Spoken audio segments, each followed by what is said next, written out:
Actually ये मैंने कुछ क्वेश्चन जो हैं वो पहले से, ये 2024 के 23 के जो भी ऑर्गेनिक के क्वेश्चन है, तो ये कम है, तो हम इसी पे सॉल्व करते जाते हैं। Student x stated that student X stated that 17 carbon atoms in the four rings. ठीक है, you can observe here we have four rings, 1, 2, 3, and 4. So we have four rings in the structure of cholesterol. The student X stated that 17 carbon atoms. So if we count these carbon atoms, here a total should be 17. 1, 2, 3, 4, 5, 6, 7, 8, 9, 10, 11, 12, 13, 14, 15, 16, 17. So these are 17 carbon atoms. In the four rings, all lie in the same plane. ठीक है, तो 17 carbon atoms हैं। अब ये अक्सर बच्चों को planarity से रिलेटेड जो है वो प्रॉब्लम रहती है, तो अब ये क्वेश्चन आते रहेंगे तो इंशाल्लाह इसलिए क्लियर हो जाएगा आपको। तो stated that 17 carbon atoms in the four rings all lie in the same plane, and student Y stated that this molecule displays cis trans isomerism at the carbon carbon double bond. ठीक है, अब अगर इसमें आप एक चीज देखें, अच्छा हमने बताना क्या है कि विच स्टूडेंट्स आर करेक्ट। ठीक है, अब इसमें अगर हम स्टूडेंट वाई की बात कर लेते हैं सबसे पहले, तो ठीक है, ही स्टेटेड दैट कि जो कार्बन कार्बन डबल बॉन्ड है it is cis trans isomerism. तो एक चीज जो हम थ्योरी में पढ़ के आए हैं कि अगर डबल बॉन्ड साइक्लिक स्ट्रक्चर में है, ठीक है, जैसे आप यहाँ पे देखें कि जो डबल बॉन्ड है this is on cyclic structure, तो cyclic alkenes they do not exhibit geometrical isomerism. ठीक है, तो ये तो हम थ्योरी में पढ़ के आए हैं कि साइक्लिक अल्कीन्स जो हैं दे do not exhibit geometrical isomerism. ठीक है, ये ज्योमेट्रिकल आइसोमेरिज्म एग्जिबिट नहीं करते, तो स्टूडेंट वाई तो इनकरेक्ट है। तो इसका मतलब all those options with student Y वो तो इनकरेक्ट हो गए, डी भी इनकरेक्ट है। ठीक है, ए भी इनकरेक्ट होगा कि both student X and both. Now या तो बी ऑप्शन करेक्ट है या ऑप्शन सी करेक्ट है। नेक्स्ट स्टूडेंट एक्स क्या कह रहा है कि 17 carbon atoms in the four rings all lie in the same plane. अच्छा, अब अगर आप देखें इसमें तो ये जो 17 कार्बन एटम्स हैं, अगर हम इनकी हाइब्रिडाइजेशन की बात करें, लेट्स सपोज अगर मैं की बात करूं, और क्योंकि मोस्टली कार्बन सब के सब सिंगल बॉन्ड बना रहे हैं, तो इसका मतलब ये जो कार्बन है 1, 2, 3, 4, दो इसके साथ हाइड्रोजन होंगे, तो इसकी हाइब्रिडाइजेशन क्या है, sp3 हाइब्रिडाइजेशन। और sp3 हाइब्रिडाइज कार्बन जो है they will never be on the same plane. ठीक है, ये सारे के सारे कार्बन sp3 हाइब्रिडाइज है, तो all the carbon they can not be on the same plane because sp3 structure जो है, sp3 ज्योमेट्री जो है ये थ्री डायमेंशनल ज्योमेट्री है, it is a three dimensional geometry. ठीक है, which geometries are planar geometries, trigonal planar. Trigonal planar geometry होगी तो सबके सब सेम प्लेन पे होंगे, लीनियर ज्योमेट्री होगी तो सेम प्लेन पे होंगे। ठीक है, तो जो प्लेनर स्क्वायर प्लेनर ज्योमेट्री है तो सेम प्लेन पे होंगे। तो ये ज्योमेट्रीज हैं जिसमें एटम्स जो है वो सेम प्लेन पे होते हैं। टेट्राहीड्रल में सेम प्लेन पे नहीं होंगे, इसका मतलब neither student X nor student Y दोनों ही इनकरेक्ट है, तो ऑप्शन बी जो है ये करेक्ट ऑप्शन। हाँ जी, क्लियर है ये।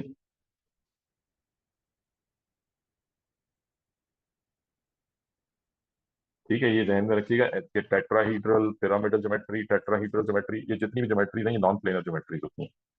ठीक है, प्लेनर ज्योमेट्रीज मैंने आपको बता दी कौन सी है planar geometries. Trigonal planar geometry है, लीनियर ज्योमेट्री है, स्क्वायर प्लेनर ज्योमेट्री है। ठीक है, ये प्लेनर ज्योमेट्रीज है, इसके अलावा जो भी होंगी ये नॉन प्लेनर ज्योमेट्रीज होंगी। तो ऑप्शन बी जो है ये करेक्ट ऑप्शन हो जाएगा। The drug cortisone has the formula shown. ठीक है, कॉर्टिजोन का फॉर्मूला आपको दिया गया है। In addition to those chiral centres marked by an asterisk. ठीक है, यहाँ पे आपको कायरल सेंटर्स शो किए गए 1, 2, 3। तो ये एडिशनल यानी ये तो आपको शो कर दिए गए कि these are chiral centres. How many other chiral centres are present in the cortisone molecule. कितने कायरल सेंटर्स जो है वो हैं। ठीक है, how many other chiral centres are present in the cortisone molecule. हाँ जी।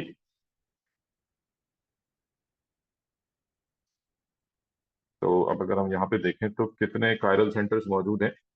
अच्छा, जो भी आपके क्वेश्चन हैं बेटा वो आप व्हाट्सएप पे भी पूछ सकते हैं, और यहाँ पे बस मुझे थम्स अप दे दें जब भी आपको क्वेश्चन क्लियर है, तो इसका मतलब सबको वो मुझे पता लगे ताकि। तो अब ये जो कार्बन है, दिस इज कायरल सेंटर 1 2 3 4, चारों तरफ डिफरेंट ग्रुप्स हैं।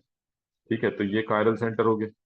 उसके बाद ये भी कायरल सेंटर है। ठीक है। एंड के अलावा यानी जो 3 बॉन्ड्स आपको नजर आ रहे हैं वो आपने देखने, third one this this one. ठीक है, तो ये टोटल 3, ये नहीं हो सकता, उसकी वजह ये डबल बॉन्ड में इन्वॉल्व है, तो दैट मीन्स के this is not chiral centre. ठीक है, ऐसे ये भी नहीं हो सकता, यहाँ भी डबल बॉन्ड है। तो 1 2 एंड दिस वन इज 3। तो टोटल 3 कायरल सेंटर्स और हैं जो डायरेक्ट शो किया गया है, उसके अलावा 3 और कायरल सेंटर है। Option D. जी। क्लियर है बेटा सबको? इसमें किसी को कोई कंफ्यूजन?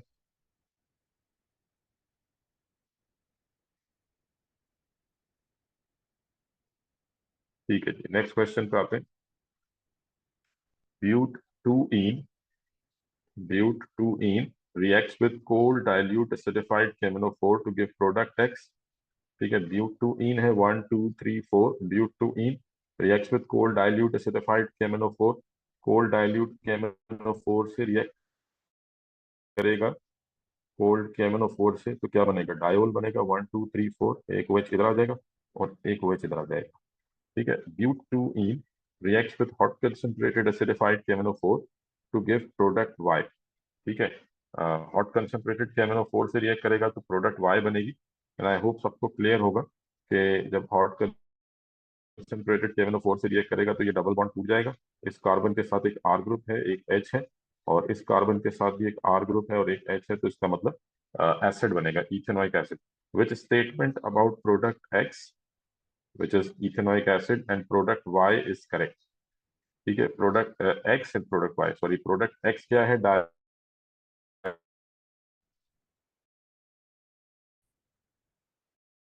डायोल है, और प्रोडक्ट वाई जो है वो एसिड है। तो कौन सी स्टेटमेंट करें? First statement it says both product X and product Y will react with 2 4 dinitrophenyl hydrogen. तो ना तो डायोल रिएक्ट करेगा ना एसिड रिएक्ट करेगा DNPH से, तो इसका मतलब ए तो इनकरेक्ट है। Neither product X nor product Y will react with 2 4 DNPH, ये बिल्कुल ठीक है, बिकॉज 2 4 DNPH के साथ एल्डिहाइड कीटोन रिएक्ट करते हैं। Product X will react with 2 4 dinitrophenol, no. Y will react with, no. तो ये बड़ा सिंपल सा सवाल था, इसमें ज्यादा कुछ डिस्कस करने की जरूरत ही नहीं। नेक्स्ट क्वेश्चन पे आते हैं। A sequence of reaction take place. The major product is compound Z। ठीक है, यहाँ पे कुछ सिंथेसिस आपको शो किया गया है जिसमें लास्ट में ये कंपाउंड Z बन रहा है। What is compound Z? ठीक है, हमें क्या बताना है, कंपाउंड Z क्या है। अब देखें, स्टार्ट से शुरू करते हैं। कहाँ से स्टार्ट हो रहा है? Propanoic acid. इसमें लिथियम टेट्राहाइड्राइडो इल्यूमिनेट ऐड किया विच इज रिड्यूसिंग एजेंट। तो इसका मतलब ये रिड्यूस होगा तो क्या बन जाएगा? Primary alcohol. प्रोपेनोइक एसिड क्या बन जाएगा? CH3 CH2 CH2 OH, propanol, propane 1 ओल। फिर कंसंट्रेटेड सल्फ्यूरिक एसिड ऐड किया। हाँ जी, कोई बताएगा ये कौन सा रिएक्शन है? When we add concentrated sulphuric acid in compound X यानी कि प्रोपेनोल, ये कौन सा रिएक्शन है, क्या हो रहा है यहाँ पे? हाँ जी, रिएक्शन का नाम बताएगा कोई?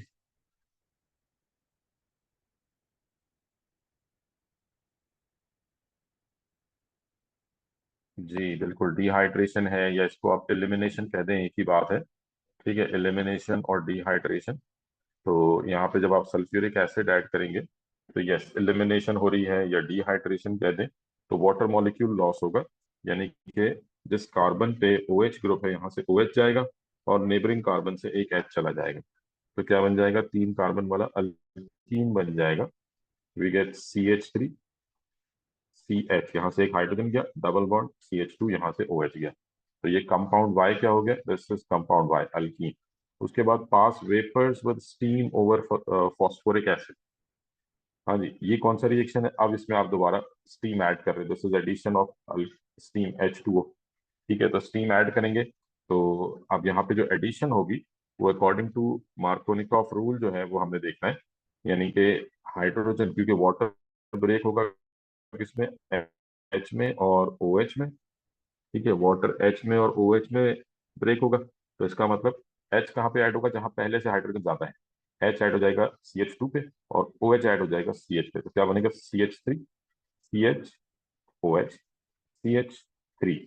ठीक है, जब भी हमसे एडिशन का बोला जाएगा और अनसिमेट्रिकल अल्कीन है, बिकॉज ये प्रोपेनॉल जो है, सॉरी प्रोपीन जो है, दिस वाज अनसिमेट्रिकल अल्कीन, तो इसमें हमेशा हाइड्रोजन कहाँ पे होगा, which has already more hydrogen, जिस कार्बन के साथ पहले से ज्यादा हाइड्रोजन होंगे उसी पे नया हाइड्रोजन ऐड होगा। This is called Markovnikov rule. तो हमने मार्कोनिकॉव एडिशन की है। ठीक है, तो प्रोपेन टू ओल बनेगा, विच इज ऑप्शन डी। ठीक है, ऑप्शन डी। हाँ जी, क्लियर है ये सबको।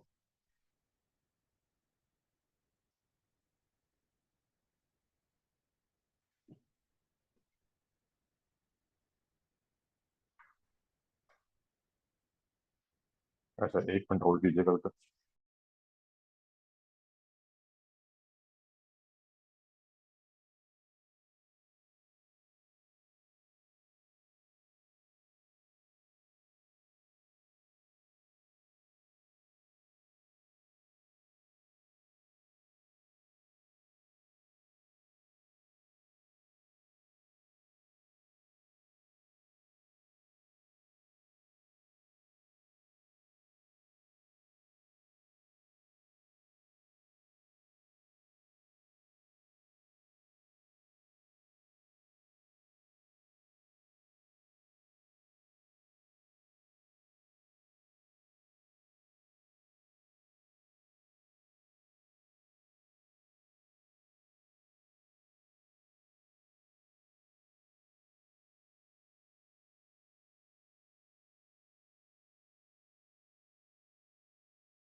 अच्छा जी, नेक्स्ट क्वेश्चन बेटा, विच statement is correct.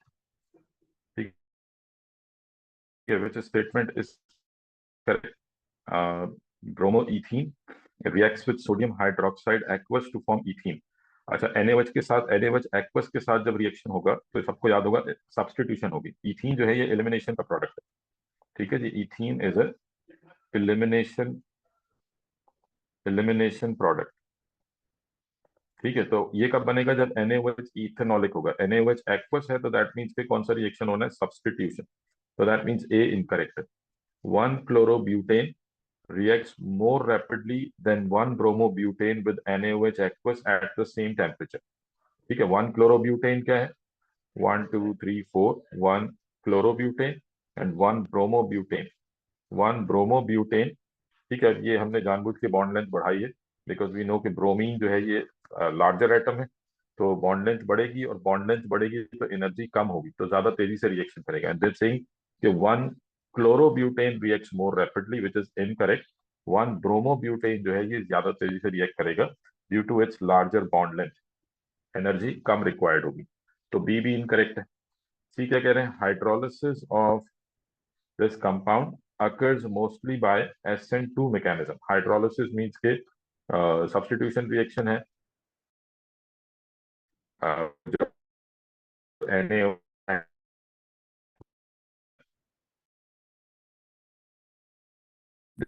think this occurs by SN2 mechanism। मैं यहाँ पे स्ट्रक्चर देखूं तो तीन इथाइल ग्रुप है, कार्बन के साथ हमने C2H5, C2H5 और सी मैकेनिज्म, SN2 से नहीं करते, तो ये भी इनकरेक्ट है।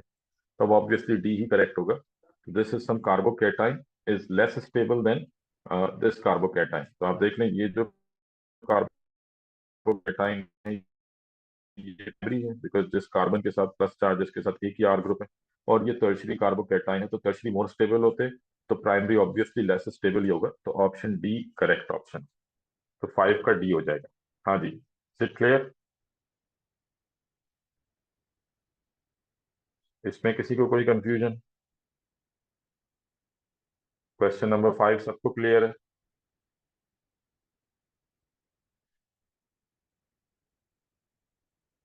ठीक है जी।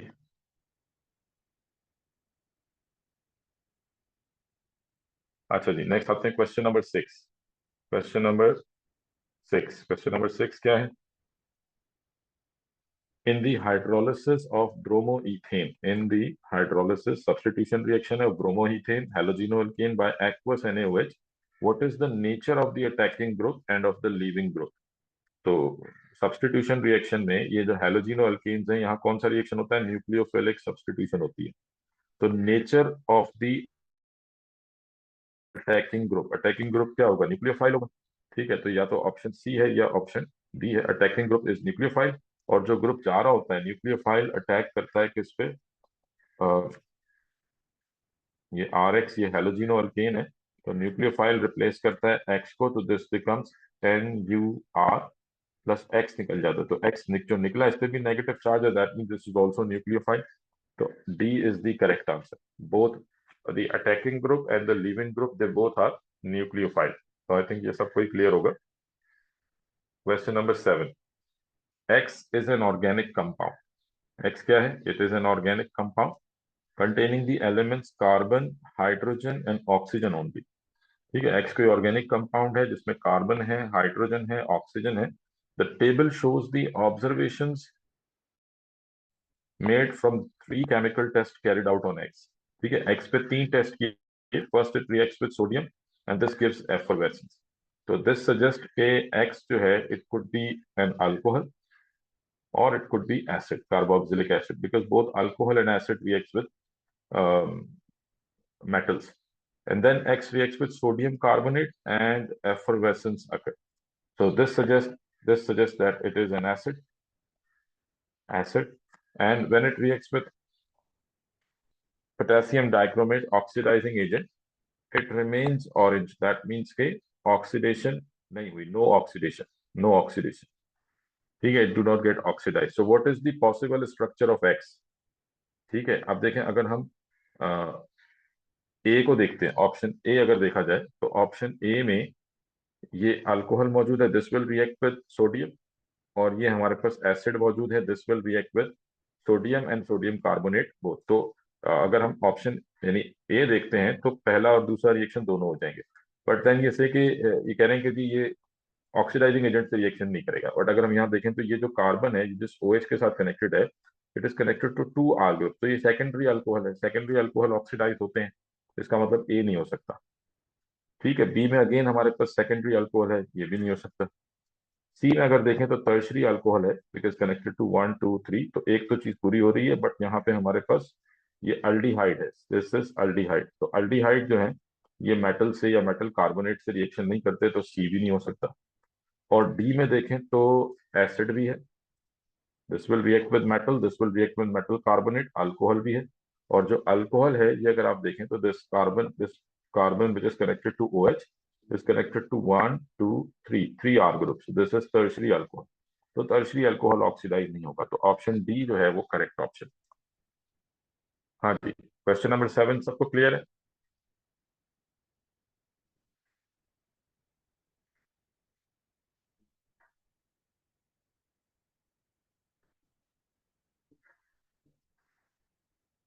ठीक है जी, सबको क्लियर है क्वेश्चन नंबर 7? नेक्स्ट पे आते हैं। How many moles of oxygen gas how many moles of oxygen gas are needed for the complete combustion of 1 mole of this compound? How many moles of oxygen gas? तो simple हम इसकी equation लिख के देख लेते हैं। ठीक है, CH3 3COH। ऑक्सीजन कंबशन में क्या होगा? ऑक्सीजन से रिएक्ट करेंगे, कार्बन डाइऑक्साइड बनेगी और वाटर बनेगा। अब कितने कार्बन है इसमें? 3 कार्बन ये और एक 4, तो यहाँ पे 4 आ जाएगा। और हाइड्रोजन कितने हैं? हाइड्रोजन अगर काउंट करें तो 3 3 9 प्लस 1 10, तो यहाँ 5 आ जाएगा। ठीक है, अब ऑक्सीजन काउंट कर लें, 4 2 8 और 5 1 5, 8 प्लस 5 इज 13। ठीक है, तो एक ऑक्सीजन यहाँ ऑलरेडी है, इसका मतलब 13 करने के लिए हमें यहाँ क्या लगाना पड़ेगा? 6। तो how many moles of oxygen gas are needed for the complete combustion of 1 mole of this compound? We need 6 moles of oxygen. तो option A is the correct answer. Simple, आपने बैलेंसिंग करके देखी। In which pair will each compound give a different visible result with alkaline aqueous iodine. हाँ जी, ये याद होगा आपको आयोडोफॉर्म टेस्ट। तो आयोडोफॉर्म टेस्ट में कौन कौन रिएक्ट करते हैं? Methyl ketones, ethanol, secondary alcohols and ethanol. तो कह रहे हैं in which pair will each compound give a different visible result. तो अब देखें ये क्या है, this is ethanol, ethanol will react and this is ethanol, ये भी रिएक्ट करेगा। तो इसका मतलब डिफरेंट विजिबल रिजल्ट नहीं आएगा, तो ये नहीं हो सकता। This is ethanol and this is methyl ketone, तो ये भी रिएक्ट करेगा, ये भी नहीं हो सकता। दिस इज इथेनोइक एसिड, ये नहीं रिएक्ट करेगा। And this is ketone, but ये मिथाइल कीटोन नहीं है, इधर भी इथाइल है इधर भी इथाइल है, दो कार्बन आ गए, तो ये भी नहीं रिएक्ट करेगा। तो डिफरेंट विजिबल रिजल्ट नहीं है, तो सी भी नहीं हो सकता। डी में इथेनॉल है, ये रिएक्ट करेगा। और ये प्रोपेनॉल है, this is an aldehyde with 3 carbon atoms, 1 2 3, ये रिएक्ट नहीं करेगा। The only aldehyde which reacts with alkaline aqueous iodine is ethanol, 2 carbon वाला अल्डिहाइड। तो ऑप्शन डी में एक कंपाउंड रिएक्ट करेगा और दूसरा कंपाउंड रिएक्ट नहीं करेगा। तो option D is the correct answer, D correct answer. हाँ जी, क्वेश्चन नंबर 9 क्लियर है बेटा? क्वेश्चन नंबर 9 सबको क्लियर है? अच्छा जी, अब देखिए next, which reagent will give a positive result, which reagent will give a positive result with propanone. तो propanone क्या है? CH3, C double bond O, CH3। तो एल्कलाइन एक्वस आयोडीन, क्योंकि ये मिथाइल कीटोन है तो ये रिएक्ट करेगा। एक्वस ब्रोमीन, ये अल्कीन से रिएक्ट करता है, ये नहीं रिएक्ट करेगा। फैलेंस रिएजेंट अल्डिहाइड से रिएक्ट करते हैं। टॉलेंस रिएजेंट ये भी अल्डिहाइड से रिएक्ट करते हैं, तो ऑप्शन ए करेक्ट आंसर। ठीक है जी, चले बस आज हम इसको ये 10 सवाल ही देखेंगे। ठीक है, अब ये है कि हम एक टाइम डिसाइड कर लेंगे और देख लेंगे, उसमें हम ये इस तरह से प्रैक्टिस जो है वो स्टार्ट करेंगे अपनी। ठीक है, और बाकी मंडे का मैं आपको टाइम ग्रुप में इन्फॉर्म कर दूंगा। ठीक है बेटा, अल्लाह हाफिज।